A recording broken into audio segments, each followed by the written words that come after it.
Wait. Wait for it. Hi, my name is Carolyn Fling, and this is my informative speech on the life after brain injury for my oral communication class, and this is my audience.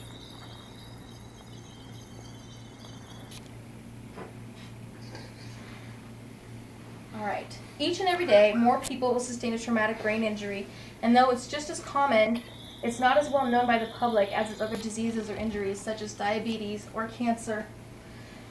Craig Hospital and Rehabilitation Center has been ranked the top 10 rehabilitation centers in the country for the past 25 years, and I have had the most wonderful opportunity to have worked there with traumatic brain injured patients. The life after having sustained a brain injury is a long and tough road in the beginning of a new life. I will now show you what the first few months after a brain injury consists of for the average patient at Craig Hospital and Rehabilitation Center. The very first few days are chaotic and hectic for our patients as we create a rehabilitation plan for them to follow over the next few months. A lot of times it's difficult for a brain injured patient to accept the changes that they are about to make as their comprehension level is usually pretty low.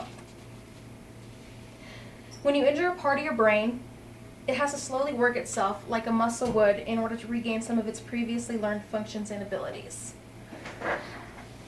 Our patients are tested when they come in by the therapist to determine their Rancho levels and their physical abilities. The Rancho level has a scale of 8 different levels, each determining a patient's level of cognitive functioning. Level 1 is the lowest level of cognitive functioning at which a patient is completely absent in the mind. Level 8 is the highest level of cognitive functioning at which a person is purposeful and appropriate.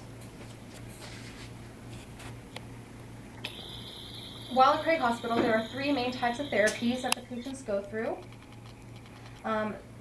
Depending on their different type of injuries, some require more rehab in one area of their therapies than others. The first type of therapy is physical therapy. Physical therapy can be a very painful experience as people have to rebuild all their muscle strength and their muscle memory. They work on stretches, range of motion, as well as different transfer methods for those who are wheelchair bound. The next one is occupational therapy.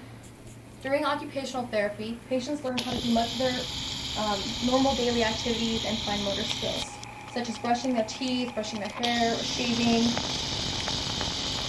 toileting, grooming, showering, and using silverware and utensils.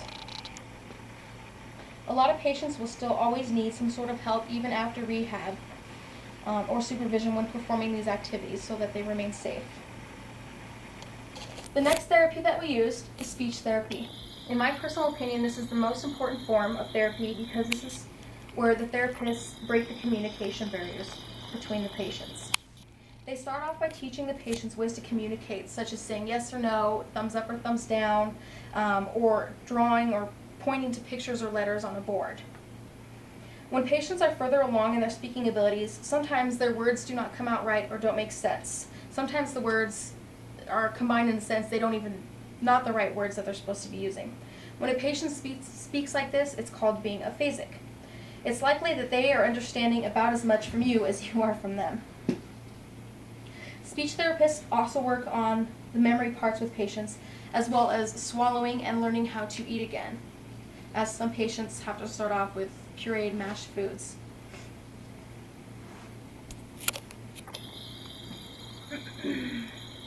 During the slow rehabilitation process, it is common for patients to go through different phases behaviorally.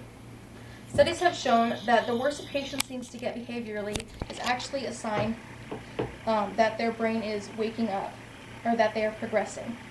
As patients wake up, they tend to become more agitated and restless. This is a sign they're becoming more aware of their surroundings. Sometimes a patient will become more confused, but as their memory starts to come back, the confusion lessens. Patients may also act out by hitting, spitting, biting, kicking, and yelling. This is a natural instinctive defense and also another sign that the brain is regaining some of its cognitive function. According to the National Institute of Health, problematic anger and irritability is a common and persistent problem after traumatic brain injury.